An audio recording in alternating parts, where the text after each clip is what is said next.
Assalamualaikum warahmatullahi wabarakatuh. Apa kabar Anda semua? Semoga selalu dalam keadaan sehat walafiat. Kalau biasanya saya suka memberitakan orang lain, sekali ini saya minta waktunya sebentar ya untuk bicara tentang kasus saya. Jadi tadi saya bersama dengan sejumlah tim pengacara yang tergabung dari eh, tim advokasi kebebasan pers, kemerdekaan pers ya, atau tim pembela kemerdekaan pers lah ya. Itu Iya.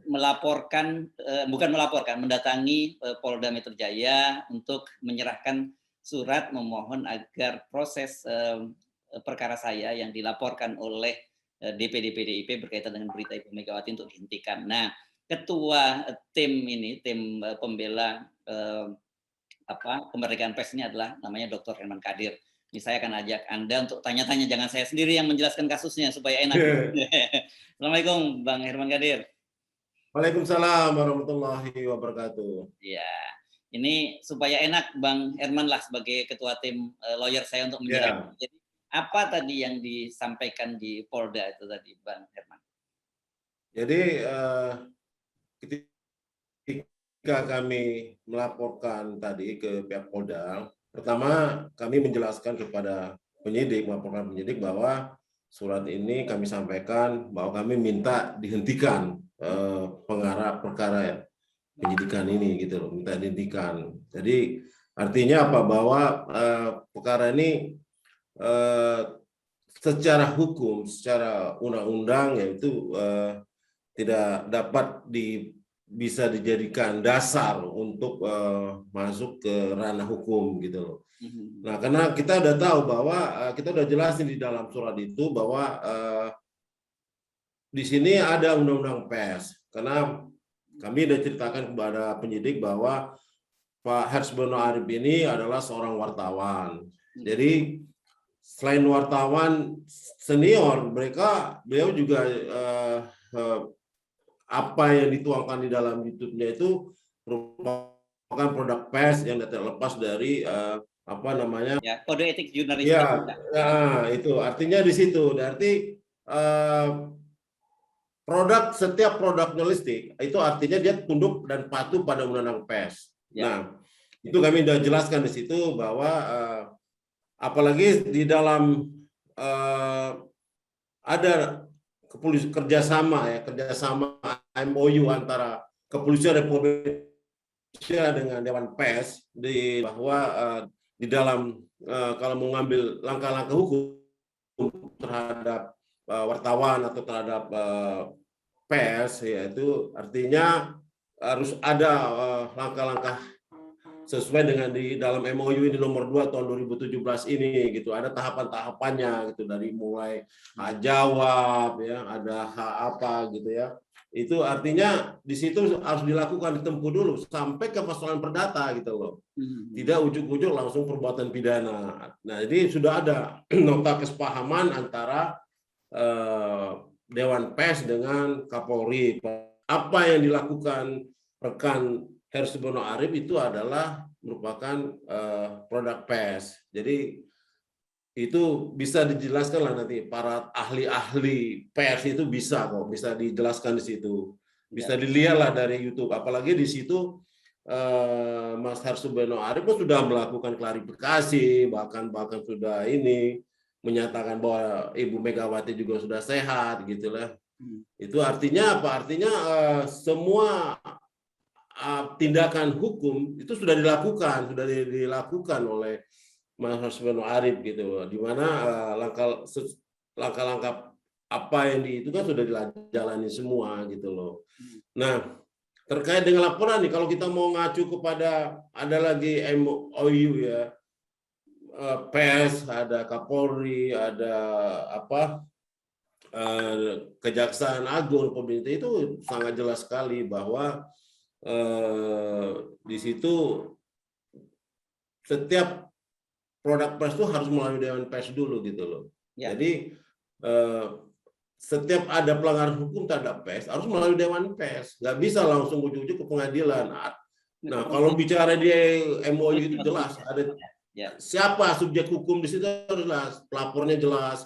Nggak boleh orang kepala DPC ketua DPC ya, DPD DKI. PDKI mana bisa dia, harus yang bersangkutan gitu loh. Itu pernah terjadi dulu, SBY dulu melaporkan siapa, Egy Sujana, itu dia langsung SBY-nya datang ke Polda Metro Jaya, nggak bisa diwakilkan. Apalagi delik aduan ya, jadi di dalamnya yang bersangkutan gitu loh. Nah, banyak kelemahan-kelemahan hukum di dalam laporan ini, di dalam laporan Polda Metro Jaya ini kalau saya lihat gitu loh. Itu. Ya, karena itu kemudian teman-teman meminta agar penyidikan dihentikan dan dikembalikan ke mekanisme tes ya. Ya, memang saya perlu jelaskan juga bahwa ini banyak sekali teman-teman yang selalu menyebut dalam pemberitaan saya disebut sebagai YouTuber gitu, Bang. Bang Herman Kadir, kan kalau memang YouTuber itu prosedur hukumnya berbeda. Saya mesti dijelaskan juga bahwa saya sebagaimana diatur dalam pasal 1 Undang-Undang Nomor 40 tahun 99 itu kan disebutkan selain media jelas itu. Ya, dan elektronik itu ada saluran-saluran lain dan termasuk ini adalah dari YouTube. Dan saya seperti ditanya segala jenis saluran yang tersedia. Segala jenis saluran tersedia artinya udah undang-undang ini termasuk YouTube apa itu di sini hebatnya undang-undang pers itu kan di situ gitu loh. Jauh sebelumnya udah disiapkan gitu loh untuk menghadapi kemajuan teknologi ini gitu loh. Ya, dan saya perlu mengingatkan juga bahwa memang ada perdebatan selama ini mempersoalkan bahwa apakah YouTube itu produk jurnalistik atau bukan, begitu ya. Tetapi ada presiden, ada teman-teman pasti ingat juga ketika heboh wawancara antara Deddy Corbuzier dengan Ibu Siti Federa Sopari pada waktu itu. Kan di situ Wakil Ketua Dewan Pers Bang Henry Bangun, ini kebetulan senior saya juga, menjelaskan bahwa apa yang dilakukan oleh Deddy Corbuzier ini bisa disebut sebagai standar jurnalistik, sebagai produk jurnalistik, karena tadi mengacu pada pasal 1 Undang-Undang Nomor 40 tahun 99 bahwa orang yang jadi melakukan kegiatan jurnalistik melakukan aktivitas semacam itu secara kontinu itu bisa disebut sebagai produk jurnalistik. Nah, itu padahal Deddy Corbuzier jelas bukan seorang wartawan. Apalagi seperti saya gitu ya, Bang Herman Kadir.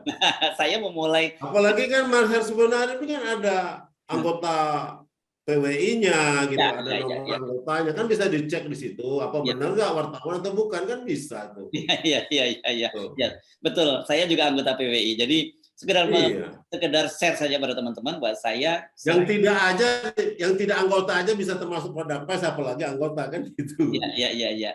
Nah, jadi saya Deddy Corbuzier kan bukan wartawan ya, Deddy Corbuzier. Bukan, tetapi menurut menurut Wakil Ketua Dewan Pers itu termasuk produk jurnalistik gitu loh. Ya itu. Nah, menarik.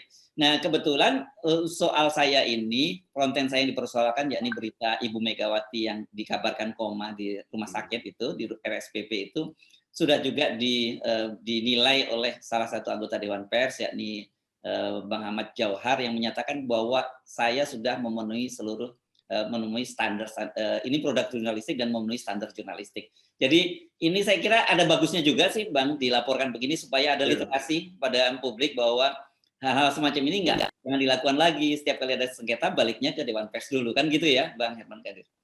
Iya, betul. Ini kan salah satunya semua orang tidak bisa tidak memahami gitu bahwa ada undang-undang pers, ada MOU, ada ini kan nggak tahu mereka ini kan. Nah, sekarang kita publish lah ke muka ini masyarakat bahwa tahu bahwa wartawan itu seorang harus sudah tunduk dan patuh pada undang-undang pers. Ada MOU ya nomor 2 tahun 2017 itu. Artinya sudah ada undang-undangnya gitu, aturan khusus yang mengatur gitu loh. Nggak bisa langsung ujuk-ujuk main pidana, masuk pada undang-undang IT melanggar undang-undang IT gitu. ITE itu nggak bisa, apalagi dikait berapa tahun 46 itu kan undang-undang tentang pers itu yang dituduhkan itu kan itu nggak makin nggak parah lagi gitu loh. Iya. Di mana undang-undang itu udah nggak pernah diberlakukan lagi di dalam Republik ini semenjak peristiwa reformasi, semenjak adanya kasus EPI ini aja ditimbulkan kembali itu undang-undang tahun 46 itu. Itu peraturan pidana nomor 1 tahun 46 itu sebenarnya itu udah nggak dilakukan. ketika ada mau dimasukkan pasal delik pers ini ke dalam undang-undang KUHP itu udah ditolak tahun 66 itu pernah mau dimasukkan tapi ditolak oleh DPR pada waktu itu gitu. Artinya apa? DPR aja menolak, artinya undang-undang ini nggak bisa diberlakukan lagi gitu loh. Kan Mas Hersukono kan ada 2 pasal itu, undang-undang ITE dengan undang-undang peraturan pidana tahun 46 itu, nomor 1 tahun 46 itu kan. Jadi 2 pasal ini ya nggak bisa juga, tidak bisa dikaitkan kalau menurut saya gitu loh. Nah, tetapi saya kira kita tidak akan lari ke situ dulu ya, Bang Herman Kadir, karena ini sebagai seorang wartawan, saya tunduk pada undang-undang pers 40 tahun. Jadi harusnya masuk ke situ dan saya kira teman-teman di kepolisian paham soal itulah ya, Bang Herman Kadir kalau tadi dijelaskan. Mudah-mudahan dengan surat kita yang masuk ini, saya insya Allah yakin mereka pada paham itu. Mudah-mudahan Pak Kapolda juga memahami lah surat kita itu, yang kita antarkan tadi ini, gitu loh. Oke, saya kira tetap saja meskipun kita minta agar dihentikan penyidikan, ini ada manfaatnya untuk literasi pada publik, gitu ya, Bang Kadir, bahwa setiap kali ada persoalan-persoalan yang berkaitan dengan pemberitaan itu tidak boleh ujuk-ujuk harus langsung melapor pada polisi. Ada tes yang berjenjang, ya, ada namanya hak jawab, ada hak koreksi dan sebagainya. Nah, perlu juga saya jelaskan bahwa sebenarnya secara konten sendiri yang dipersoalkan kan saya menyatakan bahwa ada informasi dari seorang dokter yang menyatakan Ibu Mega 1000% valid, begitu ya. Dan saya itu saya sendiri juga mempertanyakan, kan saya cuma menyatakan bahwa ini rada-rada percaya, tetapi sebagai media saya harus melakukan verifikasi, kan itu yang saya sampaikan. Harus dipahami secara utuh, nggak boleh hanya. Dan itu sudah dilakukan, Mas Arswendo kan sudah melakukan itu, klarifikasi itu sudah ada. Kalau misalnya dari YouTube-nya kemarin ada 3 YouTube itu, yang konten itu merupakan klarifikasi. Menurut saya sih ya, klarifikasi itu. Oke, saya kira mudah-mudahan saja ini ada setiap kali sesuatu kan pasti ada hikmahnya, ada manfaatnya buat publik ya, Bang Kadir. Dan kita juga hari ini memenuhi panggilan polisi, harusnya memang dipanggil hari Kamis yang lalu ya, Bang Herman Kadir, kita ya, karena kita mempelajari dulu persoalan-persoalannya, kemudian kita menyiapkan dokumennya, jadi kita baru datang hari ini dan mudah-mudahan saja ini ini merupakan niat baik kita, meskipun sebenarnya harusnya ini udah langsung salah, kita nggak perlu datang ke polisi, tapi kita menunjukkan etiket baik, kita datang kepada polisi, kita menjelaskan bahwa duduk persoalannya seperti ini, gitu ya, Bang Herman Kadir. Kembali lagi pada ini, saya mau nambahin sedikit bahwa laporan kita tadi itu artinya kita minta dihentikan penyidikan terhadap Mas Arswendo Arif sebagai selaku yang terlapor dengan nomor PB 45659/2020 SKPD Polda Metro Jaya. Nah ini, jadi sebenarnya kalau mau kita kaji hukum ini banyak kali kelemahan-kelemahannya sih sebenarnya sih. Banyak sekali. Di surat yang kita buat itu udah ada dasar kuat untuk menghentikan perkara ini gitu. Gitu. Oke, teman-teman. Mas. Ya, teman-teman media yang ingin mendapatkan kita bisa kirimkan nanti ya kopi dari surat permohonan kita kepada Kapolda Metro Jaya, karena surat ini juga kita tembuskan ya, Bang Herman Kadir, ke ada Komisi 3, ada DPR RI ya, Komisi 3, ada Dewan Pers, ada Kapolri, ada Kabareskrim, ada Presiden juga kita kirimkan surat ini. Ini kita tembuskan kemana-mana emang. Ini tentu saja sekali lagi ini kasus yang cukup menarik dan kita berharap bisa menjadi literasi publik tentang bagaimana mekanisme wartawan itu bekerja dan jangan. Betul. Oke, Bang Herman Kadir, tapi terima kasih saya untuk Bang Herman Kadir dan teman-teman yang meluangkan waktu untuk mendampingi saya dan juga memohon kepada Kapolda Metro Jaya untuk menghentikan penyidikan ini. Ini diatur ya, aturan semacam ini dibolehkan ya, penghentian penyidikan ada aturan hukumnya ini dalam KUHP-nya, Bang Herman Kadir. Iya, diatur bahwa polisi bisa menghentikan penyidikan kalau di dalam laporan pengaduan itu tidak cukup bukti gitu. Artinya alat buktinya lemah, secara hukum lemah, maka itu perkara harus dihentikan. Apalagi secara hukum ya, secara hukum tidak memenuhi unsur delik nggak bisa gitu loh. Oke. Baik, terima kasih Bang Herman Gadir. Ya. Assalamualaikum warahmatullahi wabarakatuh. Waalaikumsalam warahmatullahi wabarakatuh.